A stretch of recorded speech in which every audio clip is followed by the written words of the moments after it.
Imagine absolute silence, not the silence that comes in a room when you switch off the music, not the silence that envelops a house in the middle of the night.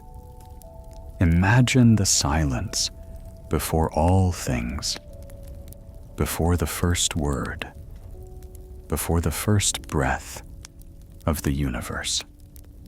In this silence, where there is neither time nor space, where the very notion of here and there has not yet been born, light suddenly flashes, and in this light, like sparks from the fire rising to the stars, the first spirits are born, fiery, light-bearing, beautiful. Greetings, my dear listeners, and please write in the comments what city you are from and what time it is. Today we will dive into one of the most mysterious and exciting mysteries of the universe, the story of how angels were born and how some of them chose the path of the fall. Close your eyes and imagine a library. Not a modern one, flooded with cold neon lights, but an ancient one where you can smell old leather, bindings, and candle wax, where each book holds not just words, but whole worlds, forgotten stories, secrets that were passed from mouth to mouth long before they were written down on parchment. In such a library, in a monastery somewhere in northern Russia, a monk scribe bent over a manuscript that would come to be called the Pelea Tolkova. His pen creaks on the paper, wax drips from the candle, and the winter wind howls outside the window. And he writes about what was before the beginning of all beginnings. The Pelea Tolkova, this amazing text where Byzantine wisdom and Slavic soul are intertwined, tells us that even before the creation of the earth, before the mountains and seas, stars and planets appeared, the Lord created 10 ranks of fiery spirits. 10. This number always seemed special, complete, perfect. 10 fingers on the hands, 10 commandments, 10 ranks of angels. And each rank had its own purpose, its role in the great plan of the universe. Try to feel it. Imagine the hierarchy of light. At the very top, closest to the throne of the Most High, are the seraphim, 6-winged beings whose wings seem to be forged from pure flame. Their song, "Holy, Holy, Holy," sounds like a distant bell ringing throughout the universe. Next to them are the cherubim, the many-armed guardians of divine wisdom, whose eyes see through time and space. And further on, like the steps of an invisible ladder, descending from the throne of God to the earth of mortals, there are thrones, dominions, powers, authorities, beginnings, archangels, and finally, angels. But what is an angel? Ancient texts call them office spirits, beings who stand between eternity and time, between heaven and earth. They are incorporeal, but can take form when they need to appear to a person. They communicate not with words, but with thoughts, understanding each other without sound, just as we understand our own thoughts. They have free will, and that is perhaps the most important thing. They are not puppets in the hands of the Creator, not mechanisms blindly following orders. They can choose, and in this freedom of choice lies both their greatness and their tragedy. Imagine the morning star, Venus, which rises before dawn, so bright that it seems to bring the day itself on its rays. The Latins called it Lucifer, the light bearer, the one who brings light. What a beautiful name, isn't it? You can hear in it the tinkling of silver bells, the rustling of angel wings, the promise of a new day. In early Christian texts, this epithet, morning star, was even applied to Christ himself as a symbol of light illuminating the darkness of human ignorance. But time flows, and the meanings of words change as the riverbed changes, eroding old banks and laying new paths. And now, in medieval texts, the name Lucifer begins to be associated with a completely different image. The monk scribes, reading Isaiah's prophecies about the fall of the Babylonian king, saw in the words, "day, son of the dawn," something more than just a poetic comparison of the earthly ruler with the morning star. They saw in these lines the story of the fall of the most beautiful of angels. How did it happen? In the Coptic monasteries of Egypt, where the desert wind carried sand between ancient manuscripts, where monks copied the Apocrypha by the light of oil lamps, two versions of the story were born. Two versions of how the light bearer became the prince of darkness. The first one is called the Proud One. Imagine the most beautiful of angels, the first among the created, shining brighter than the morning star.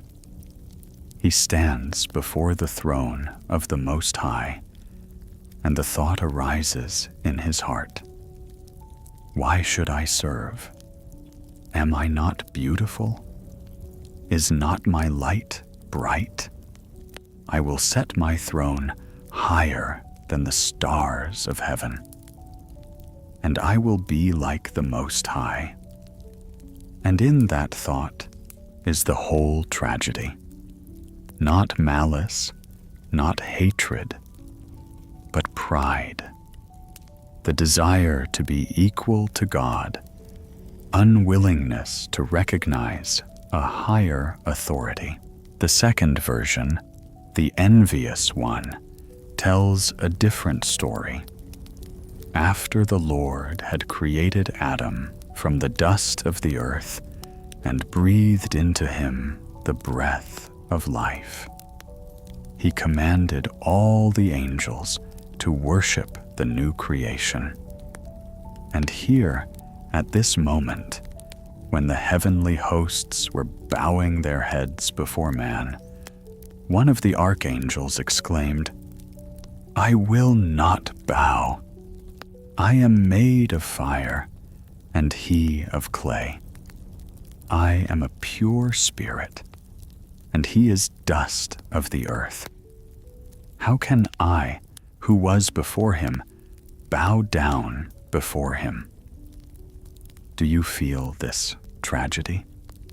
In both versions, it is not about evil in its purest form, but about beauty that became proud, about perfection that could not accept that there is something higher. It is a story of how light can turn into darkness, not because it was originally dark, but because it turned away from the source of light. And now the heavens are shaking with war. Archangel Michael, whose name means "who is like God," raises his sword against his fallen counterpart.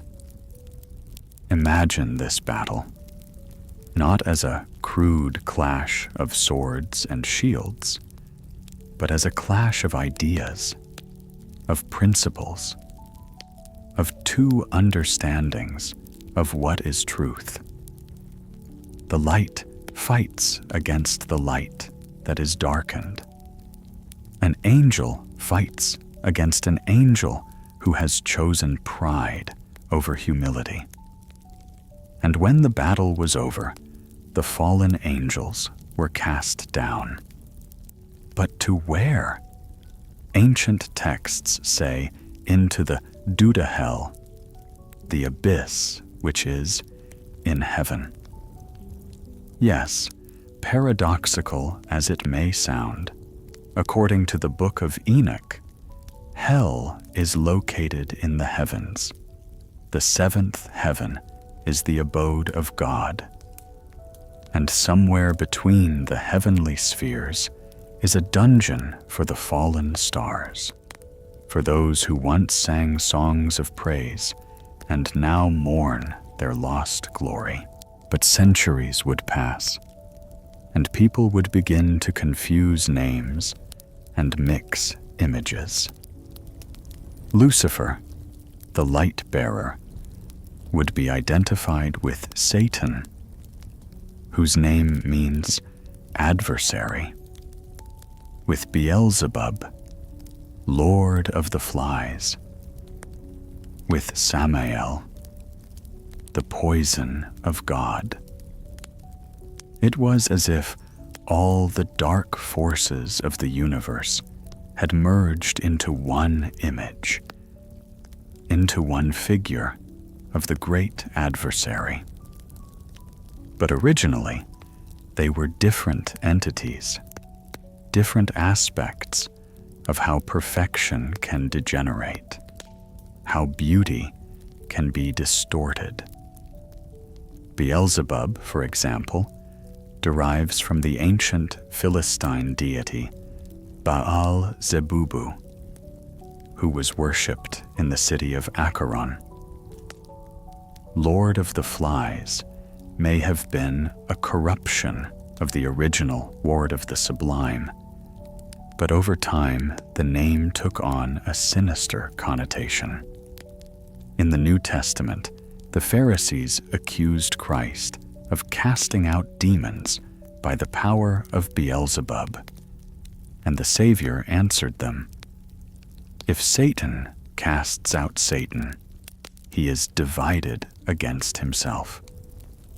In these words, one hears the sadness of how men can mistake light for darkness and good for evil. Samael, the poison of God, appears in Talmudic lore as the angel above, as the one who stands in eternal opposition to the Archangel Michael. In Kabbalistic texts, he becomes the husband of Lilith, Adam's first wife, who left Eden, unwilling to submit. Here again, we see the theme of pride, unwillingness to accept the established order, an attempt to change the divine plan. But let's go back to the Pali Tolkova, to that ancient monk who transcribed these stories by candlelight. He knew that he was not just writing fairy tales, not entertaining stories for long winter evenings. He knew that every word, every letter, had meaning, that these apocryphal texts concealed deep truths about the nature of good and evil, about how evil could appear in a world created by an all-good God. And the answer these texts give is strikingly profound. Evil was not created as evil. Evil is a distortion of good, a degradation of perfection, a light that has turned away from the source of light. The fallen angels were not originally demons. They were angels who made the wrong choice. And in this, there is both warning and hope. A warning for those who think that beauty, talent, perfection entitles them to hubris. And hope for those who realize that even the deepest fall does not cancel the original nature, created in the image of God. The monk's pen creaks quietly. The wax drips from the candle. The wind howls outside the window. And on the parchment appear the words about how Enoch, Noah's great-grandfather, was taken alive to heaven to become an advocate for the fallen angels, an intercessor for those who had sinned. What an amazing thought, that even for the fallen there is an advocate, that even in the deepest fall, the hope of mercy is not lost. And so, in the silence of an ancient library, where time seems frozen between the lines of parchment, we turn the page and find ourselves in a world of even more amazing revelations. Imagine a starry sky over the desert, as the ancients saw it when there were no city lights to obscure the celestial beauty. Billions of stars twinkle in infinity, and it seems that invisible beings float between them, that behind each star there is its own story, its own mystery. In Ethiopian monasteries, high in the mountains, where the air is thin, and it seems as if you can touch the sky with your hand, monks kept the Book of Enoch, one of the most enigmatic of the Apocrypha, which even today is part of the canon of the Ethiopian Orthodox Church. Enoch. That name is pronounced like a whisper of wind in the desert. Noah's great-grandfather, the man who walked before God and did not become because God took him, taken alive to heaven to witness mysteries that should never have been revealed to mortal eyes. And what did Enoch see in his heavenly visions? He saw a story that began long before the flood, when the waters had not yet covered the earth, when the mountains were higher and the valleys deeper. He saw 200 angels, 200 light spirits descend from heaven to the top of Mount Hermon. 200. Can you imagine that number? Not one renegade angel, not a handful of rebels, but 2 whole centuries of celestial beings who had decided to leave their heavenly abodes. At their head was Azazel, a name that sounds like the wind moaning in a gorge, like echoes echoing off the rock walls. Azazel. In Hebrew, this name could mean scapegoat or the power of God. But in the book of Enoch, he appears as the chief instructor in the forbidden arts, as the one who first broke the boundary between heaven and earth. What made them come down? The book says, "They saw the daughters of men, that they were beautiful, and they desired them." But try to feel the depth of this tragedy. Imagine a being created out of pure light, which has never known physical needs, material desires, temporary attachments. And suddenly, it sees the beauty of earthly beauty, the fragile, mortal beauty of a human woman. And something in that beauty is stronger than heavenly nature. They descended Mount Hermon, that mountain that still stands today on the border of Israel, Lebanon, and Syria, covered with snow even in the summer months. Imagine this scene. 200 angels, whose wings outshine the sun, descend on the rocky slopes, and the air is filled with an unearthly radiance. They recite an oath, a terrible oath that binds them together in a common destiny, because each of them realizes that there is no turning back, and they take wives from the daughters of men. But this union between heaven and earth gives rise to something unexpected, something that disrupts the divine harmony of the universe. Children are born. Nephilim, giants. The Hebrew text of Genesis says about them briefly. At that time, there were giants on the earth. But the Apocrypha tells us more. These children of angels and humans grow fast, become huge, strong.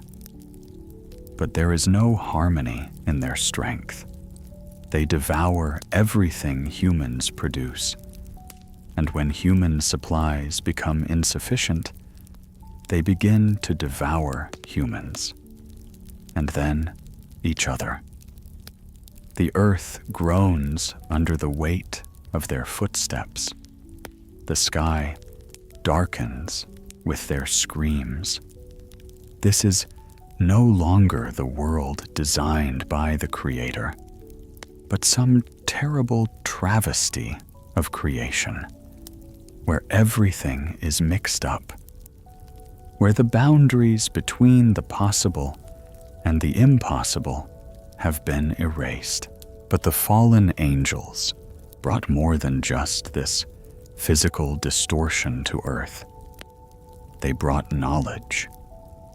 Azazel taught people to forge swords and knives, to make shields and armor. He revealed the secrets of war, showed how to turn metal into instruments of death. Other angels taught magic, astrology, the art of making amulets and spells. Semyazas taught people spells and potions.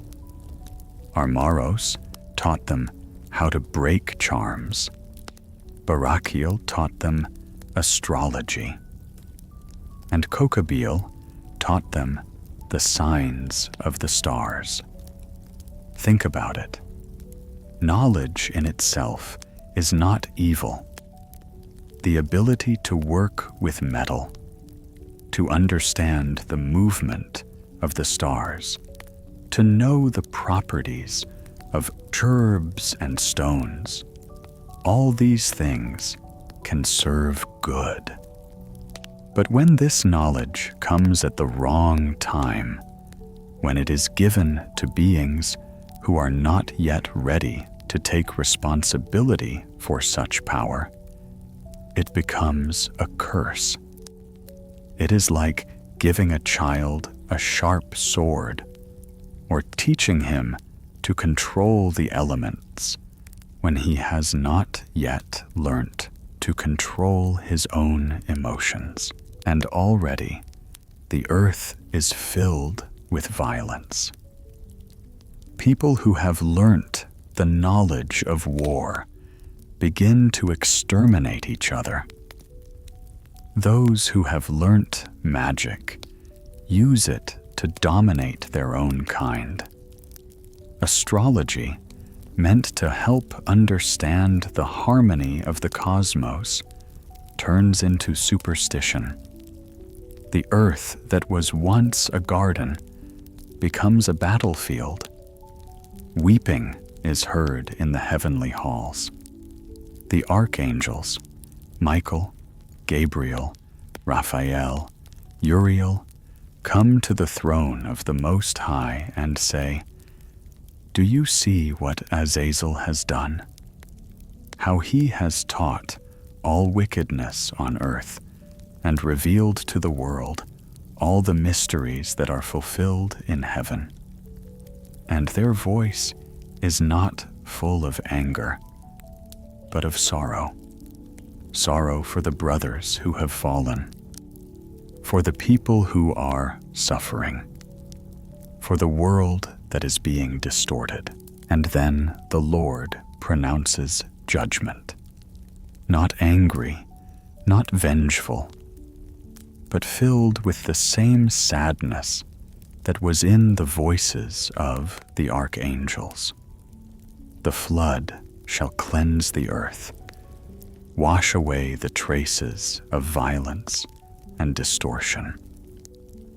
Azazel will be bound and cast into the wilderness of Dudail, into a pit covered with sharp stones, where he will await the great day of judgment. The rest of the fallen angels will share his fate. But before this happens, Enoch is given a special task. He is commanded to be a mediator, an intercessor for the fallen. Imagine this man, a mere mortal who must speak to beings whose nature is immeasurably superior to that of man.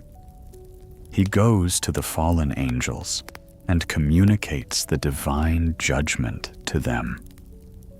And they cry. Yes, angels can cry. They ask Enoch to write a petition for pardon for them.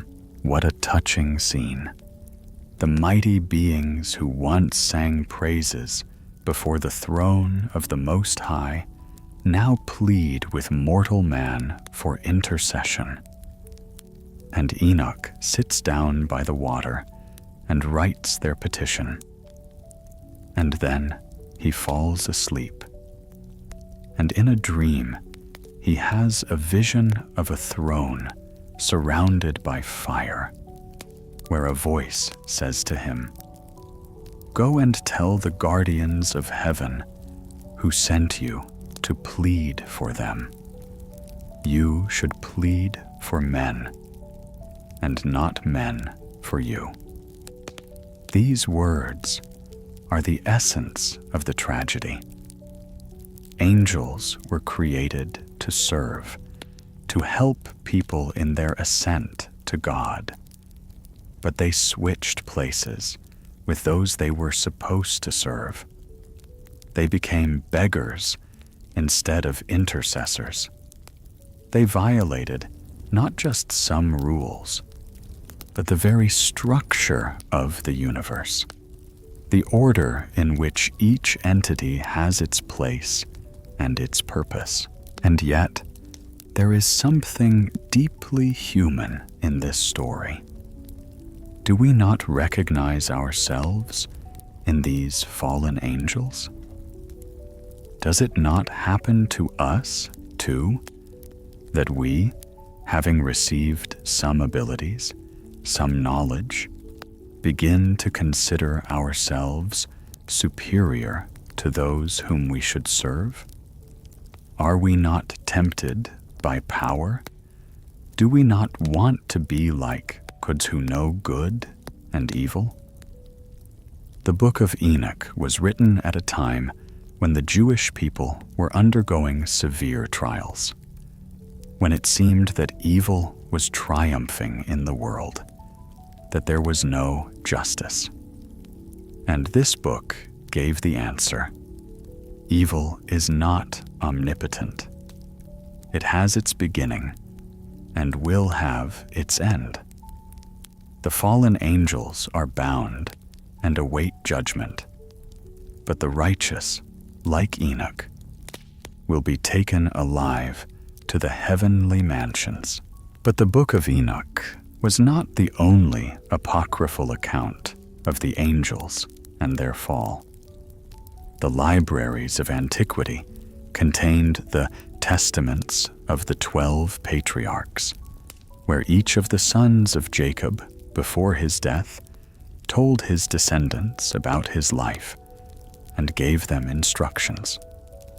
These covenants also spoke of the fallen angels, how they corrupted mankind, how they taught people sins they did not know they had committed.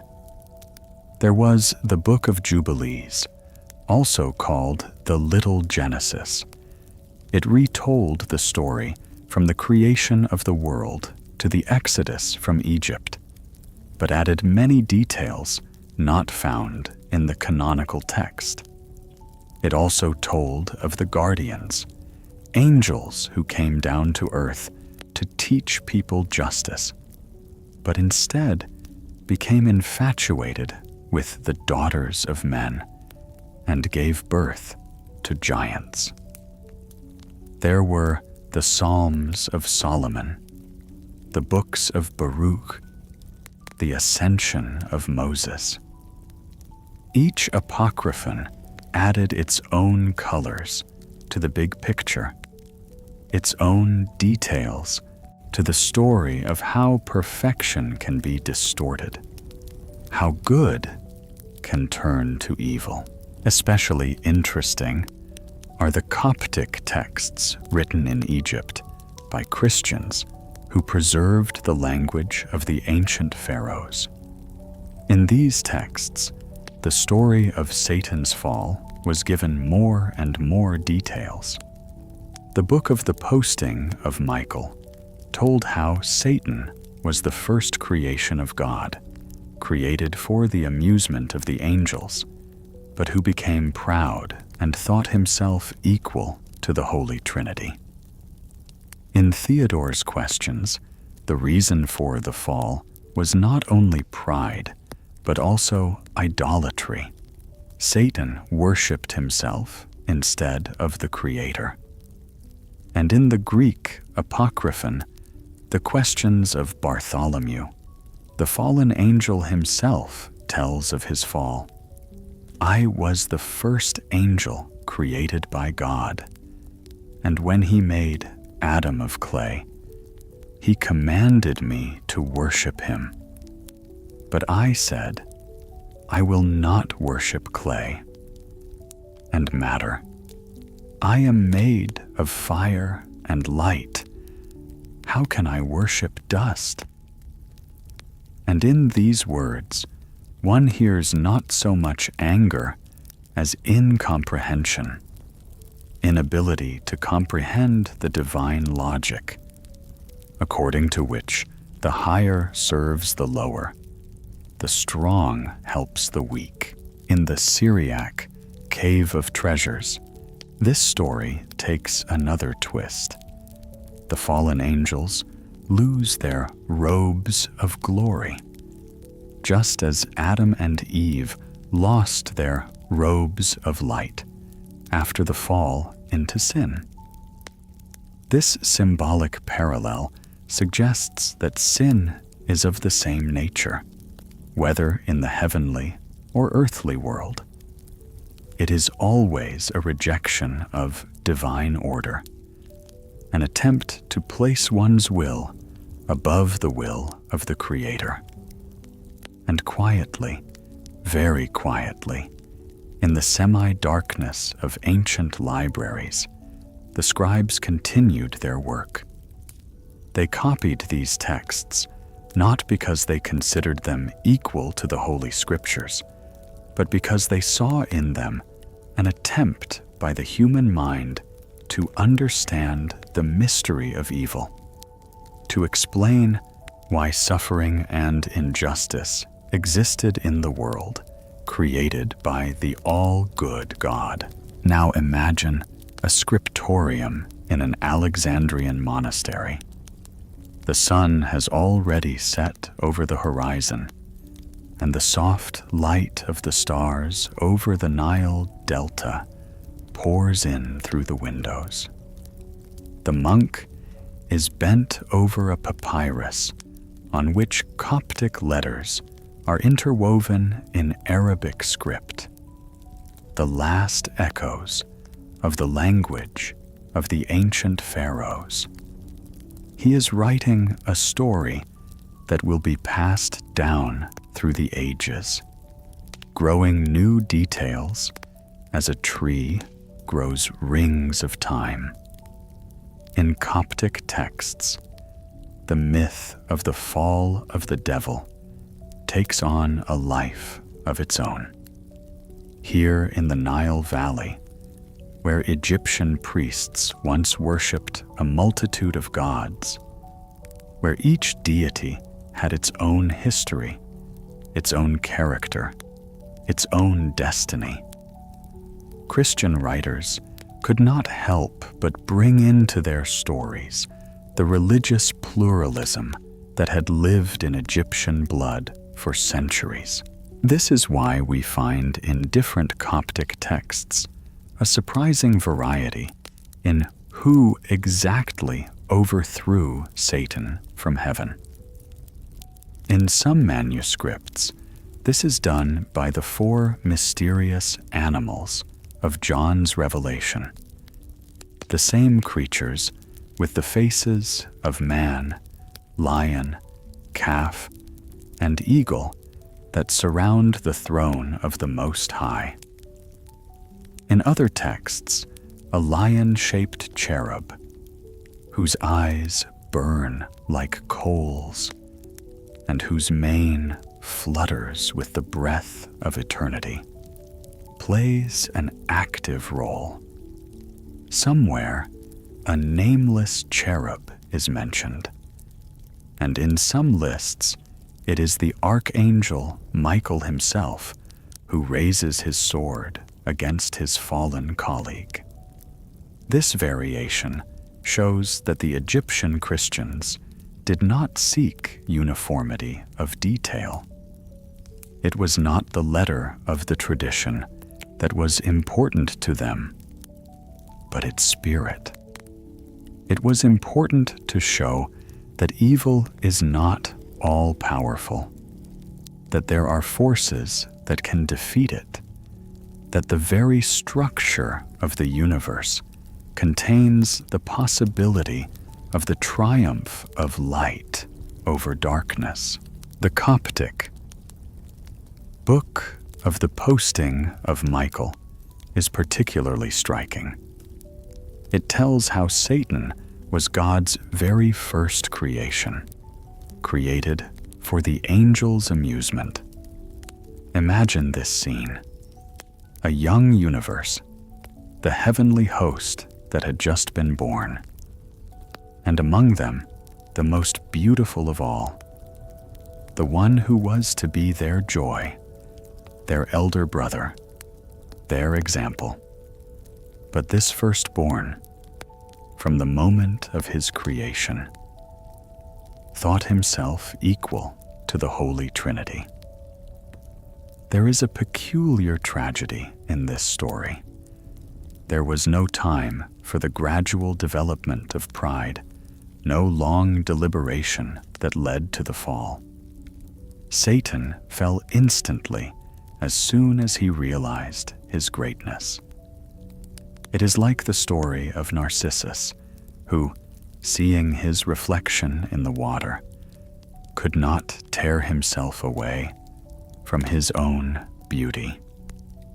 But here we are, not talking about physical beauty, but about spiritual perfection, which, having been born, immediately became a source of pride. And in the Coptic Apocrypha, the Questions of Theodore, the reason for the fall is not only pride, but also idolatry. Satan began to worship himself instead of the Creator. This is a very subtle theological observation. Evil does not begin with the denial of God, but with the substitution of God for himself. Self-worship is not atheism, but a perverted religiosity, where the creature puts itself in the place of the Creator. But the Coptic texts are not only interesting for their theological reasoning. In them, we find traces of very ancient magical practices that show how myths about fallen angels were used in the daily lives of ordinary people. Imagine an Egyptian village somewhere on the Upper Nile. It is night. The stars are reflected in the slowly flowing water, and a witch doctor sits in a hut by the bedside of a sick child. She whispers an incantation that mixes Christian prayers and ancient magical formulae. And in this spell is the story of how Satan refused to worship Adam, how he was cast out of heaven for doing so, and how his name can now be used for healing. In magical papyri, a variant of the Satan, the envious myth is used as a historiola, a short narrative element that magicians believed had a power of its own.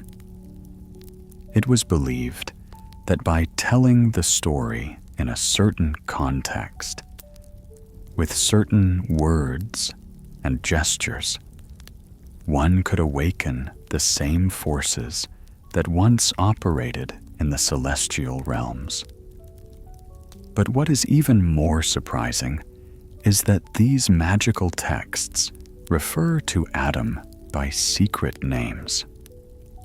He is not called by a well-known name, but by ancient magical epithets, which probably go back to Egyptian or even more ancient sources.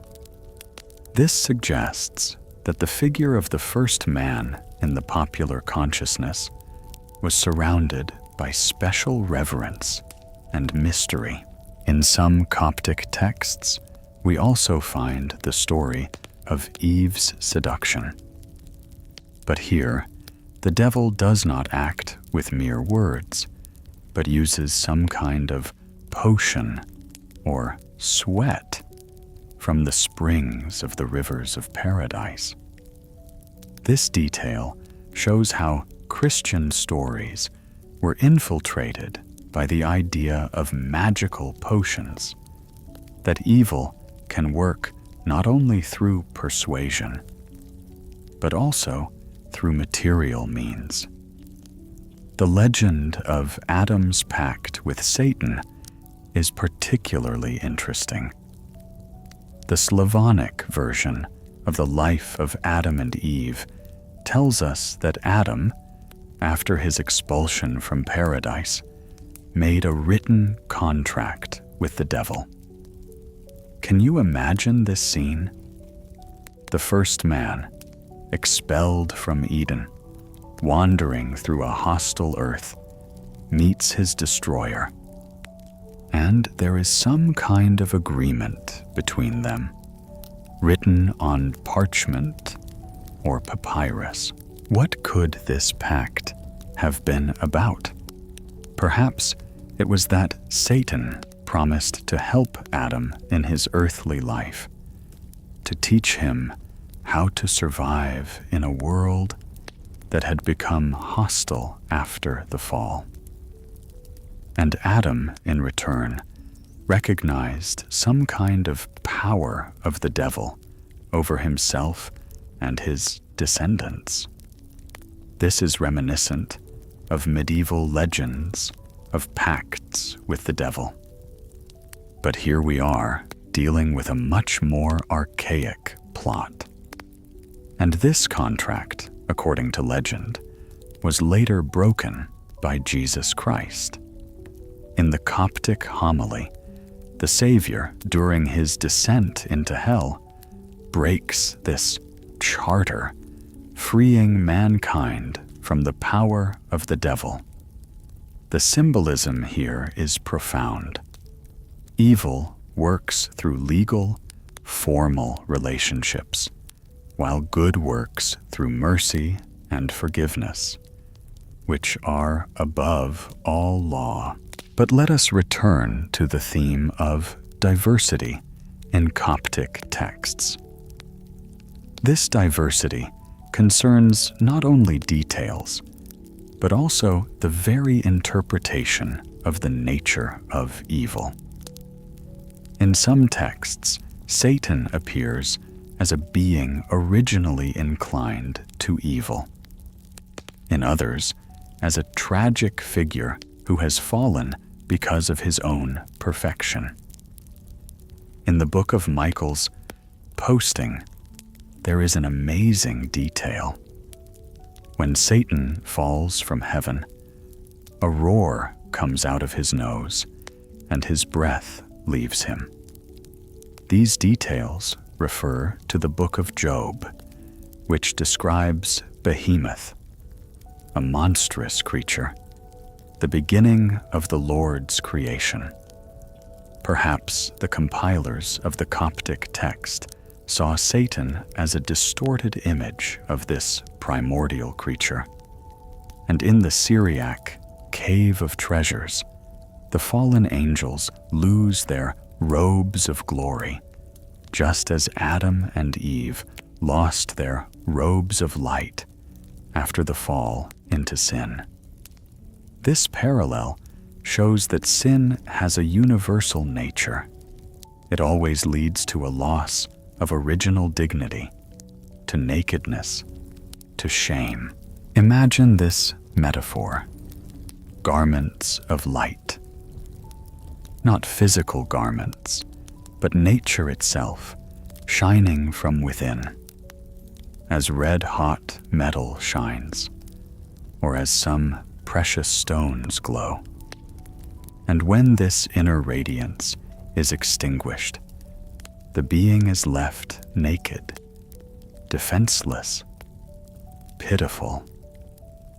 Fallen angels, who were once light-bearing spirits, become dark shadows of themselves. But even this fall has its mystery. In some Gnostic texts, which were kept in Egyptian monasteries, along with the Orthodox ones, the fall of Satan is treated as a necessary element of the divine plan. Without darkness, there would be no light. Without evil, there would be no good. Without the fall, there would be no possibility of ascension. This idea may seem heretical, but it has a deep psychological meaning. Man knows good, not in abstraction, but in opposition to evil. We value light because we know what darkness is. We pursue truth because we have encountered falsehood. We understand the beauty of love because we have seen the ugliness of hate. And so, in some apocrypha, Satan appears not just as an antagonist, but as an unwitting helper in the salvation of mankind. His temptations force people to make choices, develop their spiritual muscles, and help them become stronger.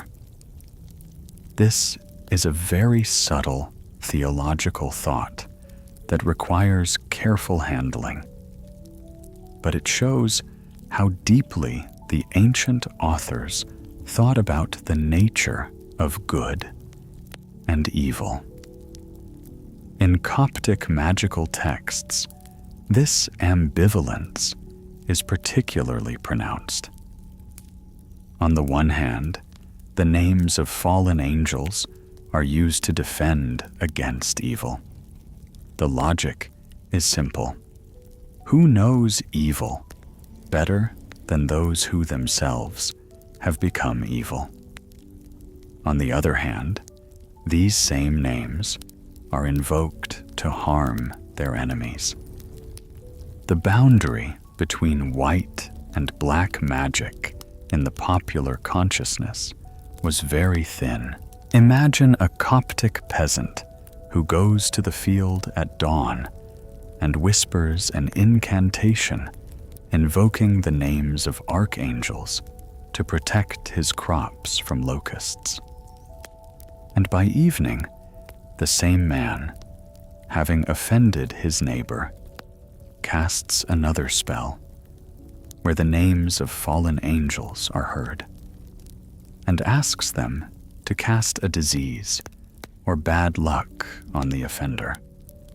For him, it is not a contradiction. They are just different tools for different tasks. Church authorities, of course, fought against such practices. Lists of forbidden books were compiled, sermons against superstition were preached, and magical papyri were burned.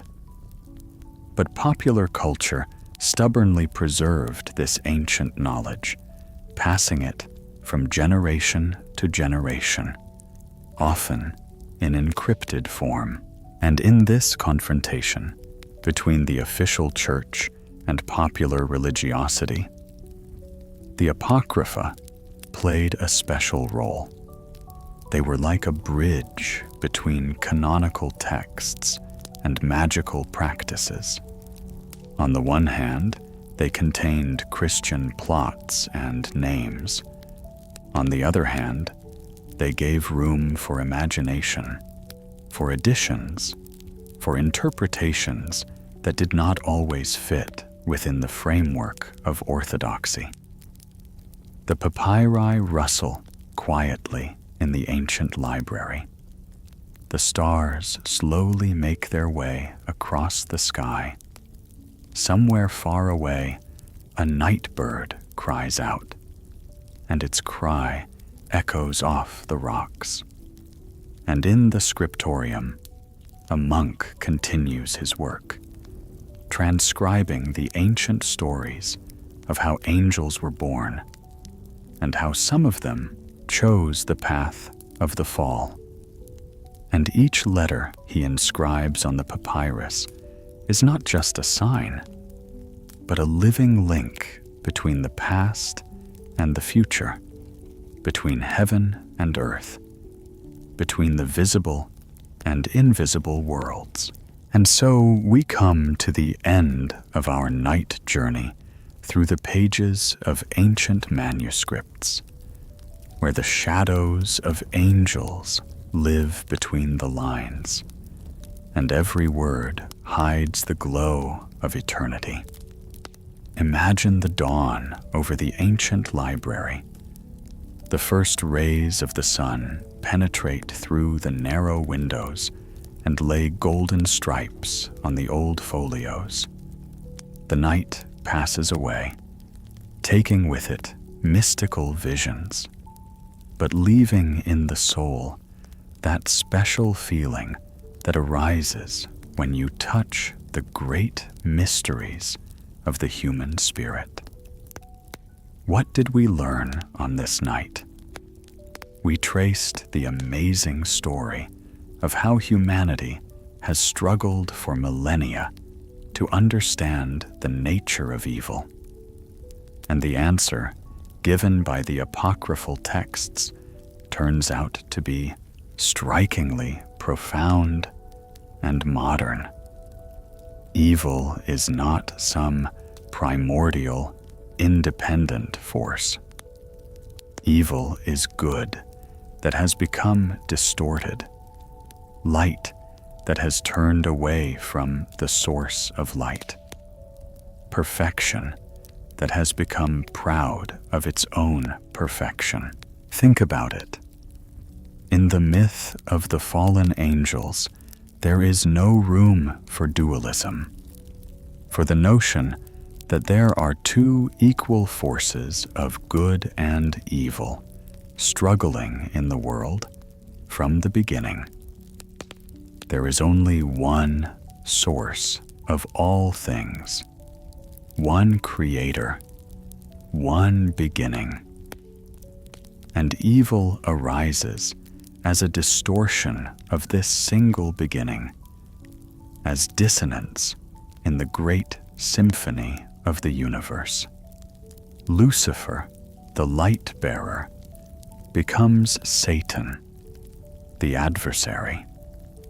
Azazel, whose name could mean the power of God, becomes a teacher of forbidden arts. Samael, the poison of God, becomes the angel of death. But originally, they were all angels of light, bearers of the divine will, servants of the highest harmony. What happened? In the Coptic texts, we find two main explanations, two lines of understanding of this tragedy. The first is pride.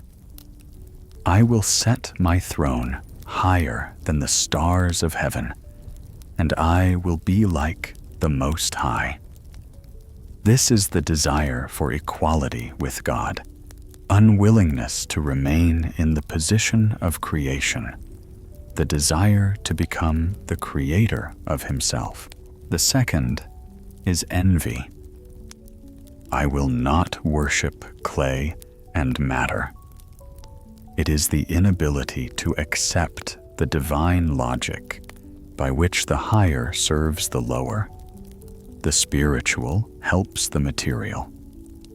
The angel becomes the guardian of man.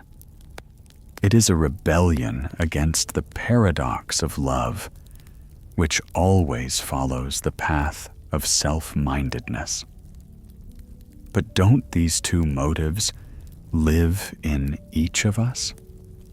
Are we not tempted to pride when we achieve some success, when we are praised, when we feel superior to others?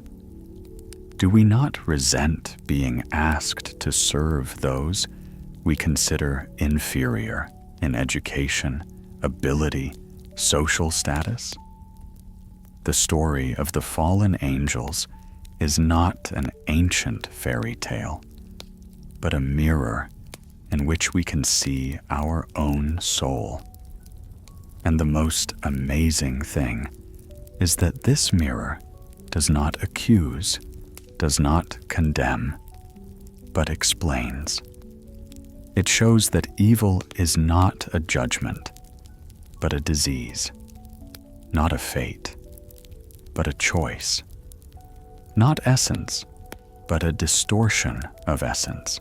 In the apocryphal texts, we see how this truth penetrated the popular consciousness, how it lived in the daily life of ordinary people. An Egyptian peasant casting a spell against sickness invoked the names of archangels, not as distant celestials, but as real protectors who understood human suffering. A Coptic monk, rewriting the legend of Satan's fall, saw in it not an abstract theological concept, but a living story of how even the most beautiful things can become distorted if one does not constantly turn to the source of light. Magical papyri, where the names of fallen angels were used in spells of enchantment, show us how deeply embedded in human consciousness is the understanding that evil knows good from within, that darkness remembers light, that a fallen angel remains an angel, only distorted. And in this, there is both warning and hope. Warning, because it shows how thin the line is between good and evil, how easily perfection can turn into pride and service into self-assertion. Hope, because it shows that evil has no nature of its own, that in the depths of every fallen creature there remains the memory of its original nature. Imagine Dante in his Divine Comedy, placing Lucifer in the very center of hell, frozen in the ice of his own tears. This is not an image of triumphant evil, but of suffering evil. An evil that punishes itself by its alienation from love. Or remember Milton with his Paradise Lost, where Satan utters the famous words, "It is better to reign in hell than to serve in paradise." In these words is the tragedy of pride, which prefers greatness in solitude to unity in love. These great poets drew inspiration from the same sources we have been studying tonight. From apocryphal legends, from Coptic manuscripts, from ancient attempts to understand the mystery of evil. And they have shown that these ancient texts have not become obsolete, have not lost their relevance. On the contrary, they help us to understand ourselves, our epic, our inner conflicts. In today's world, where technology gives man unprecedented power, where artificial intelligence is beginning to rival human intelligence, where genetic engineering makes it possible to change the very nature of life, the questions raised in the Book of Enoch are particularly acute. What happens when knowledge comes before wisdom? What happens when power is not accompanied by responsibility? How do we distinguish between service and domination, between help and manipulation?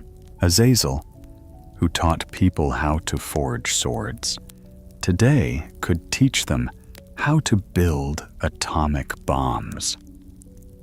Semyazas, who discovered the secrets of spells, today could be the inventor of mass media that mold the consciousness of millions.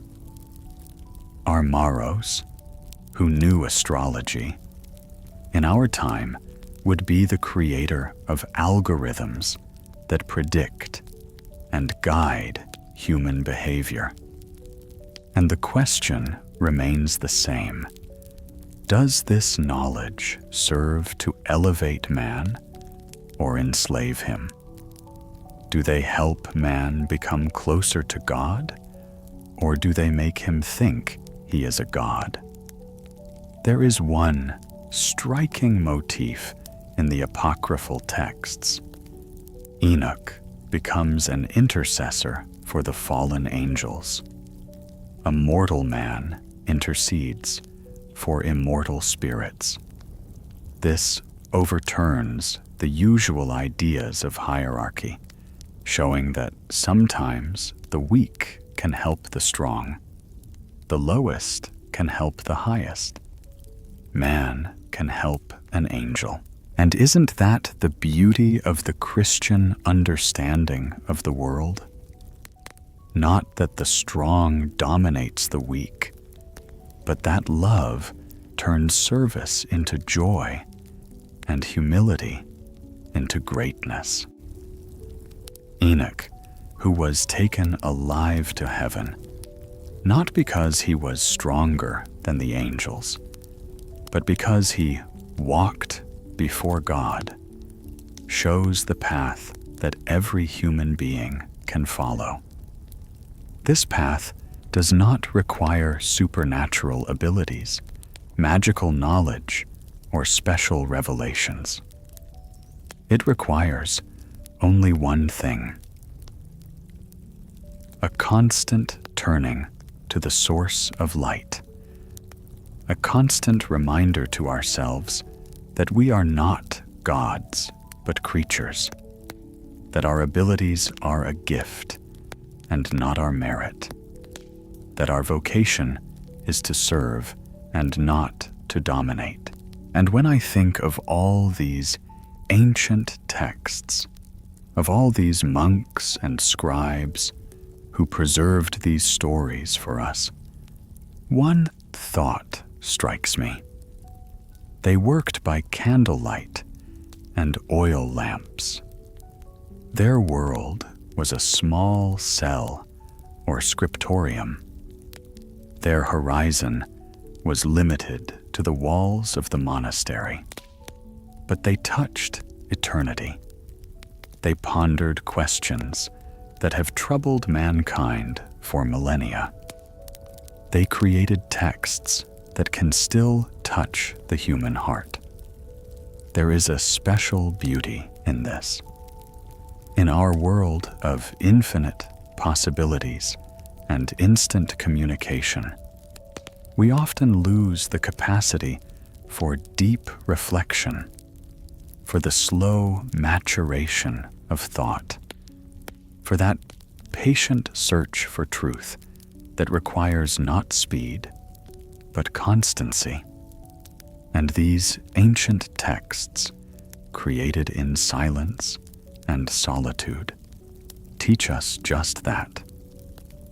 They show that the most important questions do not have quick answers, that the secrets of the universe are revealed not to those who are in a hurry, but to those who know how to wait and listen.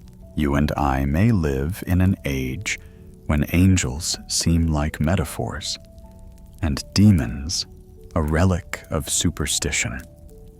But the questions that the Apocrypha raises remain alive. How do we keep knowledge from turning into hubris? How do we retain the ability to serve in a world that teaches domination? How do we remain human in an age that promises to make us gods? Everyone must answer these questions for himself, in the silence of his own heart, in the light of his own conscience.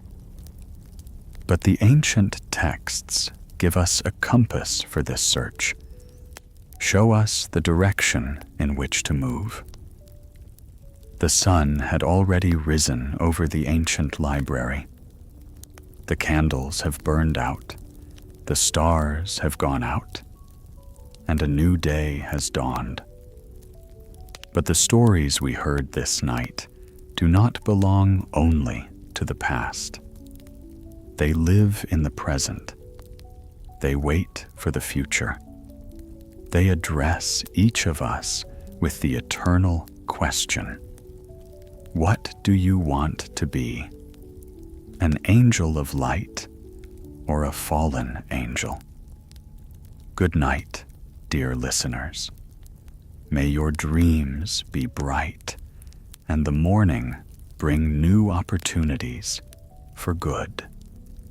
And remember, every new day is a new chance to choose light over darkness, service over pride, love over self-love.